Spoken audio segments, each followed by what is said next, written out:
bisimila dal leen ak jàmm ñu dikk ak yéen ci li gën a fës ci yéenikaay Walfadjri quotidien la ñu koy doore mi xëy dikkaat nag ci xemmemteef gi nga xam te ni njiitu réew mi Bassirou Diomaye Diakhar Faye am na ko muy tas au conseil des collectivités territoriales ak conseil économique social et environnemental mu ne ñi nga xam te ni ñoom ñoo di député yi fare ci ku jëkk politique gi bokk ci majorité bi ñoom nag dañu bañ jamono jule gatsa à l'Assemblée nationale mu ne Bougane affirme que les priorités sont ailleurs maanaam di nga xam te ni moom mooy faratey réewum Sénégal daal nekkul jamono jile tas li nga xam te ni moom mooy ñaari kër yooyu leen naam sax ñi nga xam te ñoom ñoo di askanu Sénégal ak kii di njiitu réew mi Bassirou Diomaye Diakhar Faye dañu jàpp ni loolee ay institution budgétivore lañ maanaam ay kër yoo xam te ni amaluñ njariñ askan bi te dañuy yóbbu xaalisu biir réew mi noonee lañ ko xam ne ci biir journal bii di Walfadjri quotidien journal bi tamit ne ñu nag ki nga xam te moom moo di soxna Aminata Touré moom daal di nañu koy nommé au représentant du président de la République moom Mimi Touré nag dugg na foofee nga xam te ni moom moo di ci présidence de la République Mimi entre par la petite porte noonu nekk la ko Walfadjri quotidien daal di xamle journal bi daal di dikkaat ci li nga xam te moom moo di double meurtre de Pikine maanaam ñi nga xam te jël nañ seen bakkan foofee ca Pikine ñoo ñi nga xam te jàpp nañ leen nag njorti ni ñoom taqe nañ ca mbir ma danañu amal li nga xam te moom moo di retour de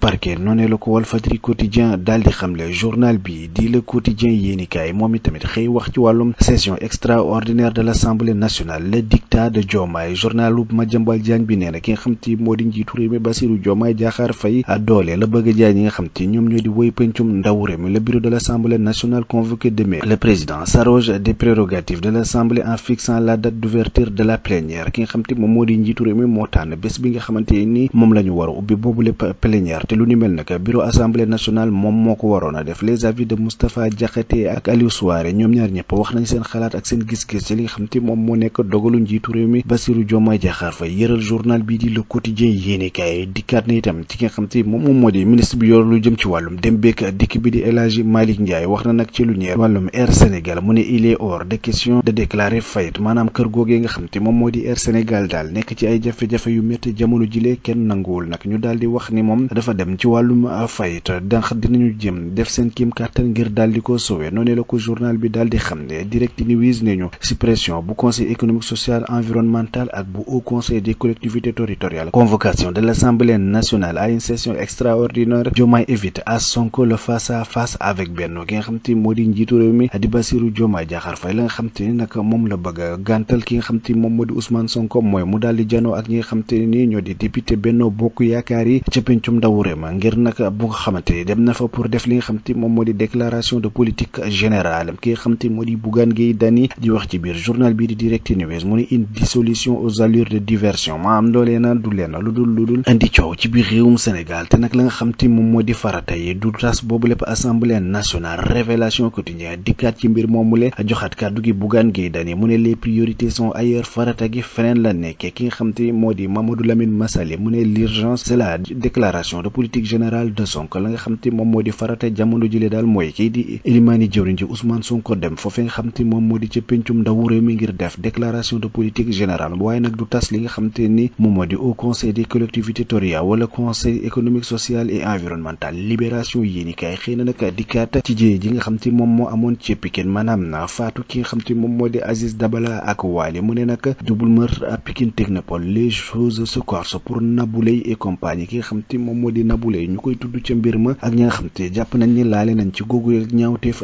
mbir ya mu ngay gën a doy waar ci seen côté ndax nag parquet bopp Pikine Guédiawaye la nga xam te sàkk na ko jamono ji mooy ñu daal di ubbi information judiciaire pour assassinat waaye tamit daal di placer sous mandat de dépôt ñooñu nga xam te jàpp nañ leen ci mbir mi ni ki dem nag la ñu daal di defee rek ki nga xam te moom moo di Nabou Leye ak ñamu àndal waaye tamit retour de parquet danañ leen ko amal fii ak ñuy tànn ab juge boo xamante moom la ñu war a jàmmarlool ngir nag mu daal di leen atte ki nga xam te ni nag moom moo di juróom-ñaareelu nit bi nga xam te ne mu ngi wuyoo ci turu Fallou Diop te libération yéenikaay joxe woon turam nag gannaaw ba nga xam te mbir moom lay am na papam nag moo ko jàpp ci loxo wommat ko ba ci ñi nga xam te ñoom ñoo di takk dere daal di leen koy jébbal moom nag gannaaw ba nga xam te am na benn vidéo boo xam te gisoon nañ ci xar kanam dafa daal di wat boppam ba mu set wecc ngir nag duñu ko xam ne noonu la ko libération yéenikaay daal di xam ne mu dikkaati tamit ci beneen jéye boo xam ne am na démb ci banlieue bi foofee ca Grand Yoff mu ne ki nga xam te moom moo di Amidou Diallo moom dañu ko daal di faat bal lañ ko dóor ba mu faatu mu ne naka moom ma nga xamante ni ñaari soxla ñu ko daal di teg moom daf doon jéem a sowe koo xamante ni dañu koy agressé ca noonee naka la ñu ko daal di buumee naka moom mu wuyu ji boromam commissariat bu Grand Yoff bi yoroon l'enquête bi jëlee nañ ko ci loxam jox ko sûreté urbaine de Dakar ngir xam ñan ñooy def jooju lekk ñaawteef. Libération yéenikaay moo ci dikkaat. Le Soleil quotidien nañu lu njeel wàllum ndox mu sell mu ñuy jëfandikoo ci biir réewum Sénégal 30 mesures prises par l'État. nguurug Sénégal daal dina jël luy tolloog fanweeri dogal ngir nag loolee nga xam te moo di ndox mi nga xam te ne ndox mu sell lay doon gën a jàppandal ci biir réewum Sénégal. Financement bu 1627 milliards de francs CFA moom li nga xam te ni bëgg nañu ko maanaam junni milliards yu toftal juróom benn téeméeri million ak ñaar fukk ak juróom-ñaar ngir nag fexe ba daal di gën a ñoŋal wàllum ndox mi waaye tamit benn comité boo xam te ni ñoom ñooy chargé application bu projet grand transfert d'eau di GTA. Ousmane Sonko ilimaani jëwriñ ji nag la nga xam te xam ne na ko mooy il ne doit pas y avoir des informations dans l'application des prix de l'eau maanaam génne ay xabaar yoo xamante ni xabaar yu dëggu lay doon ci njëgum ndox mi loolee nag warula am waaye tamit dégradation de la Falémé. Les clarifications du premier ministre wax na nag la nga xam te ni moom moo ñeel wàllum jafe-jafe yi nga xam te am nañ ko ca Falémé. Journal bi di Le Soleil yéenikaay dikkaat nag waaye tamit journal bi nañu lu ñeel wàllum électrification rurale directeur général bu yees ba am na ay partenariat yoo xamante ni signé na ko ngir nag ñu daal di gën a andi courant ci yenn gox yu bëri bëri noonu la ko journal bi xam ne xew mi quotidien nañu nouveau drame après le double meurtre de Pikine un taximan abattu en Grand Yoff fa nga xam te moom moo di ca Grand Yoff benn dawalkatu taxi moom la ñu fa daal di bom benn bus Tata yi tamit daal di daanu ci autoroute bi mu ne juróom-ñaari nit ñoom ñoo ci am ay gaañu-gaañu benn sapeur pompier bu am gaañu-gaañu yu métti ci la bokk. Le bilan de l'accident de Ndoulo maanaam accident bi nga xamante amoon na ca Ndoulo fukki nit ak benn ñoo ca mujj faatu. Présidence de la République réew mi quotidien nañu Aminata Touré nommé nañ ko au représentant du président de la République.